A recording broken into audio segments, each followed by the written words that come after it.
What's up, everybody? It's your man right here, the one and only, that beautiful Rhode Island Red Rooster, one of the original road lords. And as always, bring you the knowledge and dropping the science in this industry of what we call trucking. Okay, I'm doing this particular video and stuff to speak on the ELD mandate, and the problems and stuff, man, that comes with running electronic logs. Now, I don't have a problem with electronic logs personally, because I've been on them for 4 years. So it's not, I mean, the mandate didn't even affect me at all. Like I said, I've been on them for 4 years and stuff, and that's that. So anyhow, with me being on electronic logs and stuff, I had a lot more time and stuff to do, research and stuff, and so on and so forth. And so the problems and stuff that I was trying to address and put out there and stuff to those who weren't on it and who could make the argument and can make the argument legitimate, didn't do it. So now let's show what these systems is. Let's show what all these systems, right, that are certified by the FMCSA can do to you. All right, now I'm running the Rand McNally system for anyone and stuff that's that wants to know what system I'm running and whatever and stuff. But like I said, it really doesn't matter, because one of the things and stuff that your ELDs go by is GPS. It goes by the GPS and stuff, and so your GPS and stuff is not going to always be accurate, and because of it not being accurate, it's not going to log you accurately, which means that it's pretty much falsifying your logs, which is the reason why we're on electronic logs to start with, because we've been getting a lot of form and manner violations and falsification violations and stuff. This is why the FMCSA decided that all trucks need to go to the electronic log system, right, to eliminate that. But yet we still on this system, and we're seeing now that a problem that should have been addressed almost 7 years ago has not been addressed till this day and stuff. And here we are in the third day of the mandate, and these problems and stuff are still going on. All right, so let's break into it. Okay, right here is my time and stuff. Let's see, this what time I got here, 6:24. My status is on duty. My location is Brattleboro, Vermont, and my remark and stuff is blank. Okay, now I am not in Brattleboro, Vermont. I am actually in Chesterfield, New Hampshire. I'm in Chesterfield, New Hampshire and stuff. And so to prove that, well, I'm gonna go into the system and stuff, and then we're gonna go right back into this.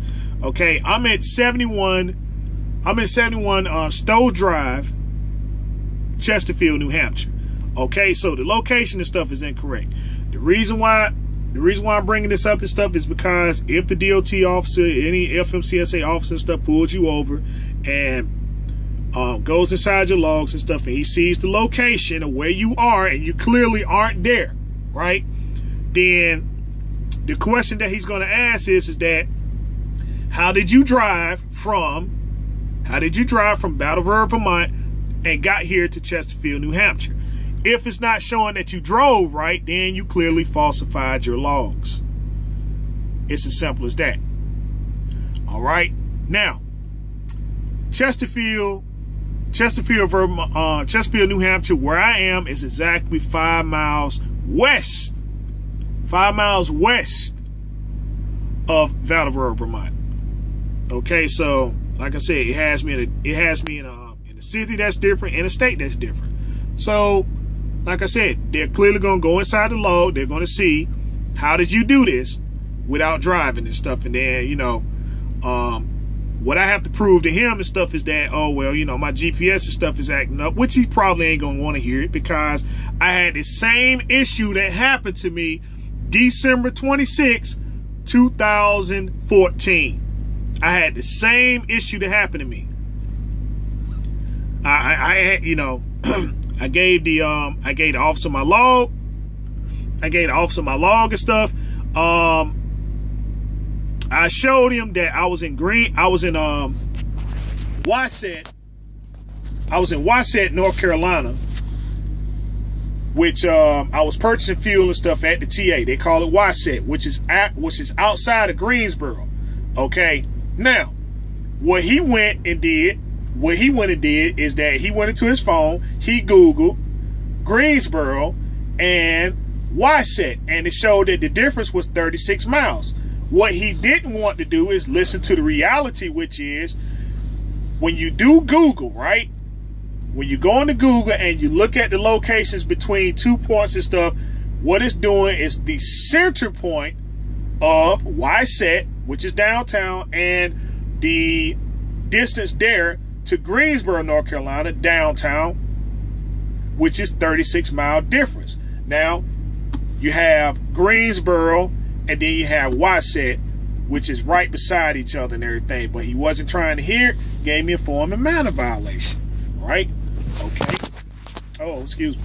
So, like I said, tried to address the issue. They wasn't trying to hear it then and stuff. I guess they're really not trying to hear it now. So, let's go back into this. And as you can see, this is everything I've done all the way up to this point. Okay. Now, this is where I'm live at right here. I've been driving since, let's see, I bought fuel. Okay, I bought fuel and then I started driving again. Let's see, so on duty. Let's go in here. And it has me at Suncook, New Hampshire. All right, that's where I purchased fuel. That's where I purchased fuel at 427. All right, let's go back to that. Then we go to driving. Again, has me driving at 442, Suncook, New Hampshire. Okay, drove 67.3 miles, right? Okay, now, then we move on to the next thing and stuff, which is on duty, and it has me in Brattleboro, Vermont, which I am clearly not at. I am in Chesterfield, New Hampshire. 71 Stowe Street, Chesterfield, New Hampshire. This is where the Unify facility is and stuff, you know. Just to show you, that's the building down there and stuff like that. This is where all the drop trailers and stuff are. Again, I am in Chesterfield, New Hampshire. So, another thing and stuff that they're going to go into just to see if something is wrong, right?